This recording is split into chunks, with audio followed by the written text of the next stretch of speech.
Russia. I like movies about Russia. I'm a big fan of Dr. Zhivago, War and Peace, Nicholas and Alexandria. And of course, I was not a very big fan of communism, but that's because they stifled the rights of thinkers. Now today, we have fundamentalist Christians and our own president, 47, who kind of treats Russia with kid gloves now. And you kind of get the feeling that these people really don't care about freedom being squashed by a dictatorship in Russia, probably for the simple fact that they're giving a nod to the hat to Christianity. So the big argument about Russia back in the 60s and 70s was, oh, they're anti-Christian. Of course, it always mentioned communists, but I get the feeling now that the anti-Christian thing kind of dwarfed communism. No one cares about the communism. All they cared about was making sure that their religion was protected.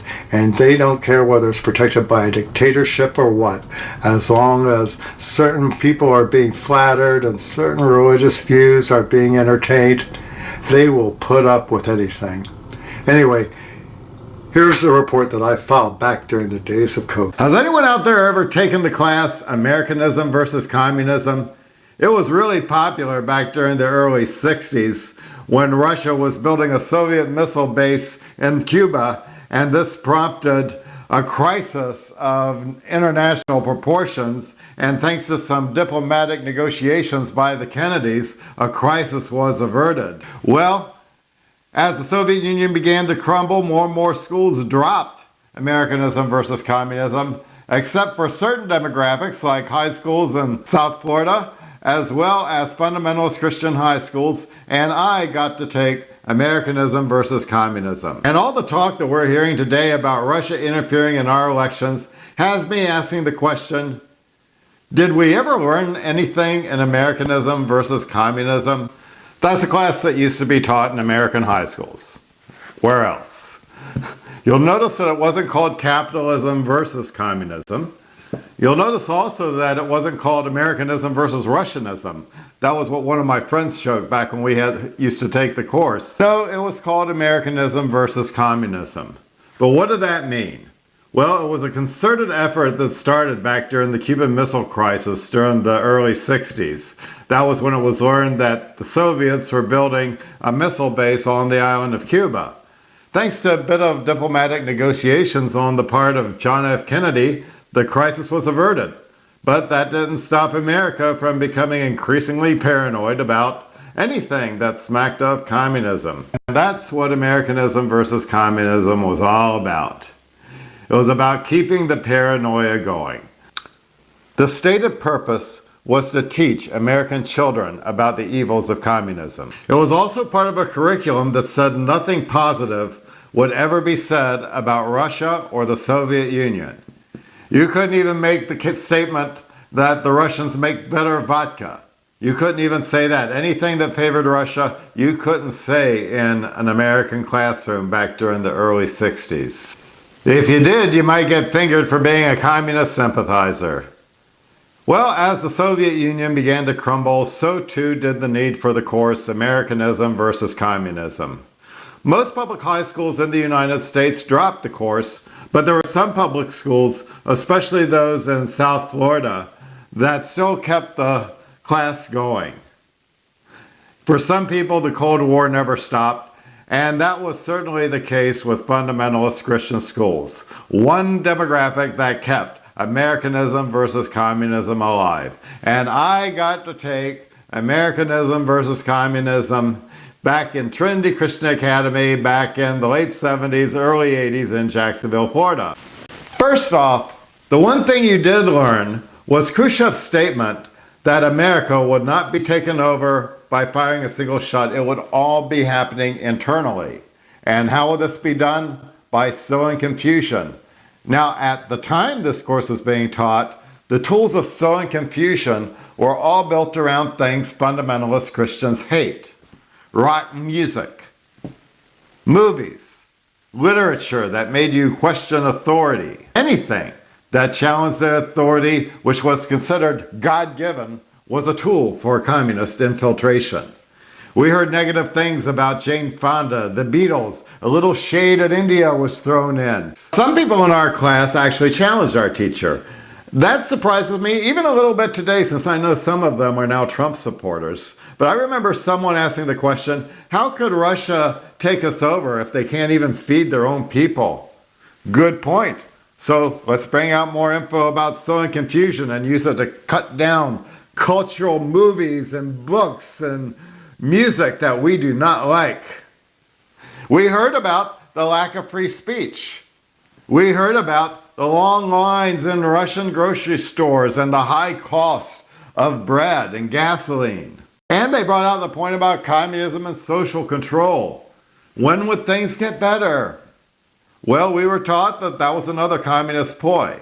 We kept talking about how communists made a lot of great promises about things that they were going to deliver, but they kept pushing the date as far as when the things would be delivered and bring in various excuses like, oh, things will get better, but first we have to gain more power and we have to have everything perfect, etc., etc. Of course, the more they push things down the line, the greater the odds people would forget about their broken promises.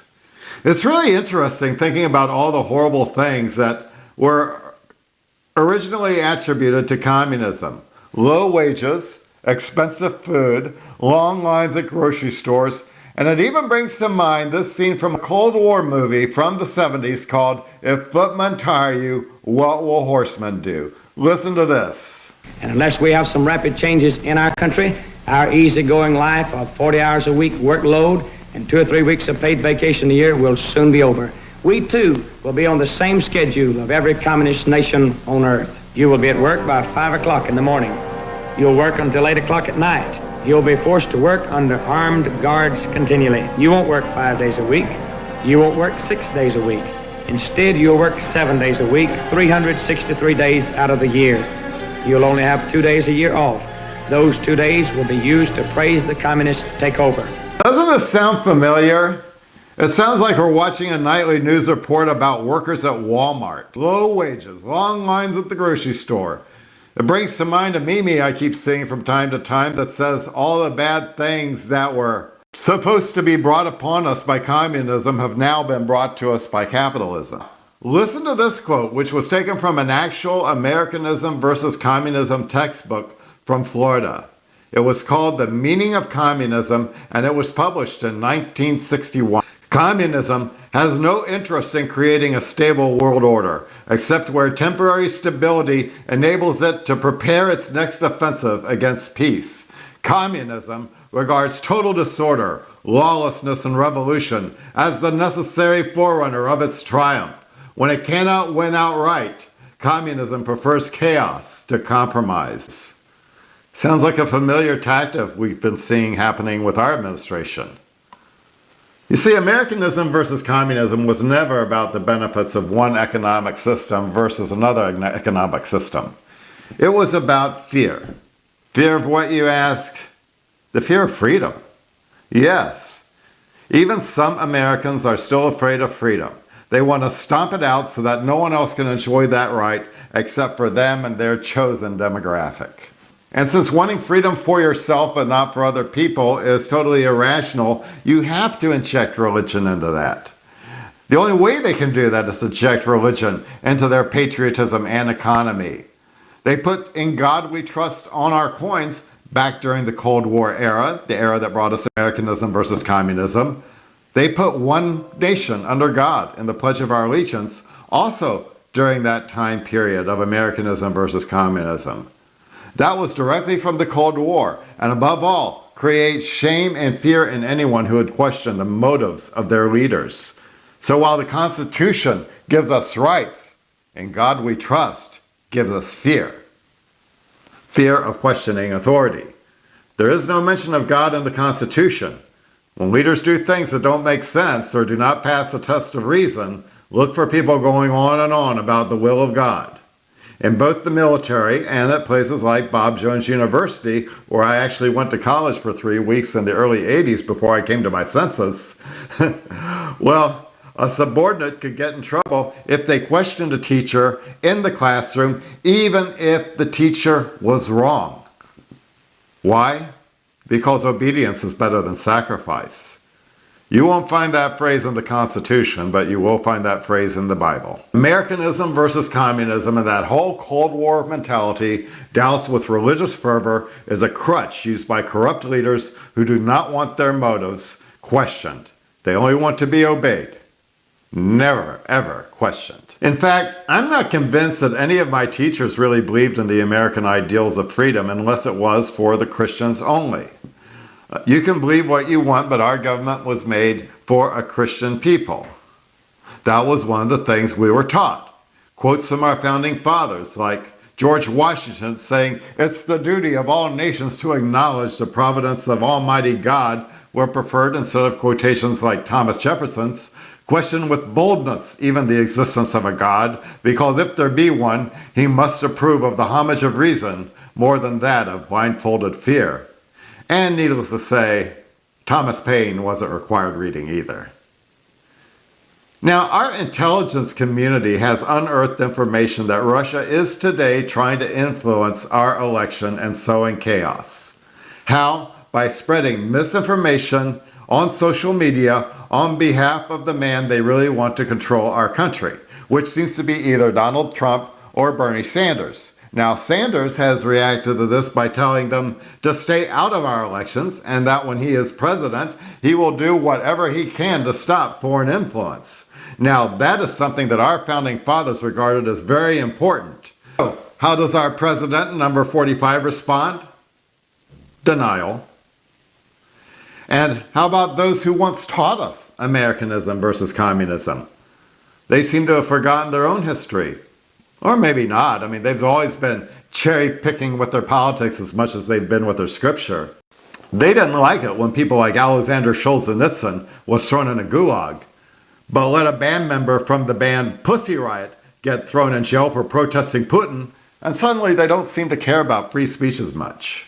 Well, thank you for watching the Bible Madness Resistance.